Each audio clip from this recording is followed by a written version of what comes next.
A ver, ¿qué pasa cuando un país, así de repente, decide ceder un pedazo de su territorio para crear, bueno, un estado dentro de otro estado? Suena ciencia ficción, ¿no? Pues hoy vamos a meternos de lleno en uno de los experimentos sociales y económicos más polémicos de América Latina, las zonas de empleo y desarrollo económico de Honduras, mejor conocidas como la SEDE. Y es que la idea central, el corazón de todo este asunto, se puede resumir en una pregunta que parece sacada de una novela.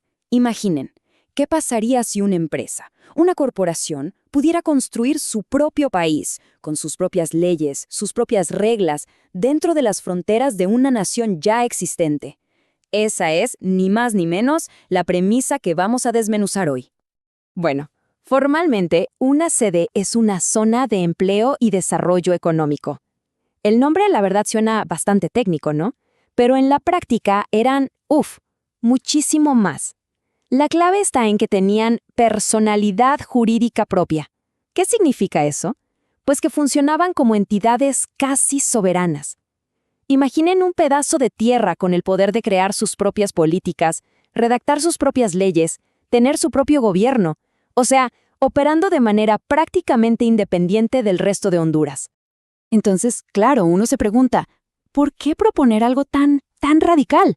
Bueno, para entenderlo, primero hay que ver la promesa, ¿no? O sea, cómo se vendió esta idea al público. Pues ni más ni menos que como el plan maestro, la fórmula mágica para alcanzar la prosperidad. Y la verdad es que, sobre el papel, los objetivos sonaban espectaculares.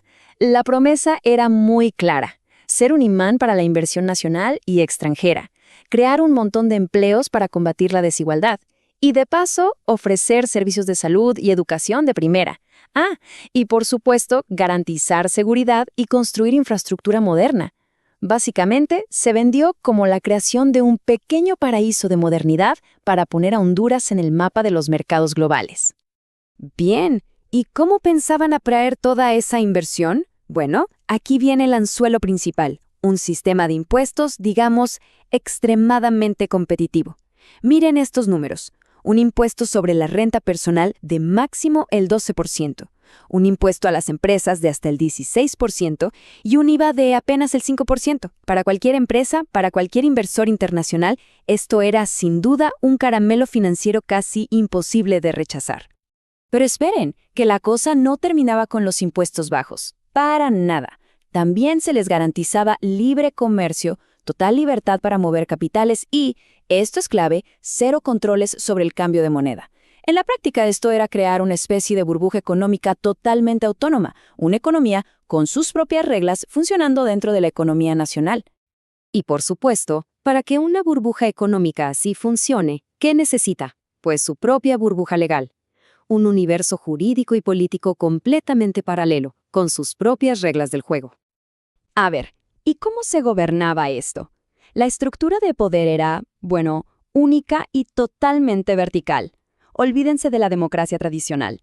Funcionaba así: el presidente de Honduras nombraba a los miembros de un comité llamado CAMP. Este comité, a su vez, elegía una figura clave, el secretario técnico. Y esta persona, que no era elegida por el voto de nadie, se convertía en el verdadero gobernador, el presidente o el alcalde de la sede.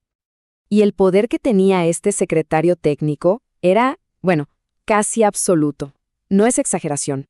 Esta persona dirigía la administración, proponía las leyes internas, nombraba a sus secretarios como si fueran ministros, firmaba acuerdos de estabilidad y manejaba todas las finanzas y el presupuesto. O sea, en una sola figura, no electa, se concentraba en el poder ejecutivo y buena parte del legislativo, algo impensable en una democracia moderna.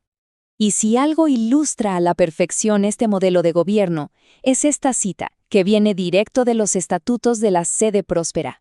Dice que, hasta llegar a los 10,000 residentes, el poder de voto se ponderará según los metros cuadrados de propiedad que posea cada persona. A ver, leámoslo de nuevo. Tu voto vale más si tienes más tierra. Literalmente, no es una persona, un voto, es más propiedad, más votos. Es un choque frontal con cualquier idea moderna de democracia. Con un modelo como este, era solo cuestión de tiempo para que el conflicto estallara. Y estalló. Se desató una batalla campal entre dos ideas: la promesa de inversión contra el concepto mismo de soberanía nacional. Y es aquí donde la colisión con el Estado hondureño se vuelve más clara que el agua. Miren esta comparación. Por un lado, la Constitución de Honduras dice que la justicia emana del pueblo y es impartida por jueces sujetos a la Constitución. Pero por otro lado, la ley SEDE decía que estas zonas podían tener sus propios tribunales, autónomos e independientes, e incluso adoptar sistemas legales de otras partes del mundo. O sea, no era solo un sistema paralelo, era un desafío directo a uno de los pilares del Estado. Y la cesión de soberanía iba mucho, mucho más allá de los tribunales. A ver, piensen en esto. Las sedes tenían la potestad de crear sus propias fuerzas policiales, sus propios órganos de investigación penal, sus propias cárceles, hasta su propio sistema de seguridad social y la administración de las frecuencias de radio. Estamos hablando de las funciones más básicas y exclusivas de un Estado, puestas en manos de entidades privadas. Básicamente, el Estado hondureño estaba diciendo, en este territorio yo ya no gobierno. Ok, la pregunta del millón es, si esto chocaba tan claramente con la Constitución, ¿cómo es que se aprobó? Bueno, la cronología de los hechos es bastante reveladora. Miren, en octubre de 2012, la Corte Suprema declara inconstitucional un proyecto precursor de la SEDE. La respuesta, 2 meses después, en diciembre, el Congreso destituye a los 4 jueces que votaron en contra. Y ya con una nueva Corte, para junio de 2013, la nueva ley orgánica de la SEDE fue aprobada sin mayores problemas. Esta cita de la Organización Fraternal Negra Hondureña, OFRHN, resume perfectamente el sentir de muchísimos críticos. Ellos decían, Honduras está cediendo sus obligaciones a inversionistas internacionales que se enfocan en aumentar ganancias, no en proveer seguridad económica y personal. La percepción era esa, que el Estado estaba en esencia abandonando su deber de proteger a la gente para dárselo a empresas cuyo objetivo principal, lógicamente, es el lucro. Y una de las alarmas más fuertes, sin duda, tenía que ver con el impacto en las comunidades indígenas y afrodescendientes, muy especialmente el pueblo garífuna. Los críticos advirtieron que todo este modelo era una amenaza directa a sus tierras, a sus territorios ancestrales. Y lo que es más, denunciaron que todo se hizo sin la consulta previa a la que obligan los tratados internacionales. Y bueno, con tanta controversia acumulada, era inevitable que en algún momento todo explotara. El experimento se topó de frente con la realidad y sobre todo con la reacción de la gente. Llegó la hora de la verdad. Y la oposición no fue algo solo de expertos o de organizaciones. No. Surgió un movimiento social muy fuerte desde las bases, en todo el país.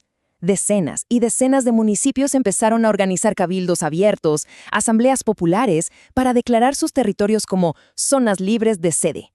Fue una muestra de rechazo ciudadano muy clara. Todo ese rechazo popular finalmente llegó a la política, y el año 2022 se convirtió en un punto de inflexión total en esta historia.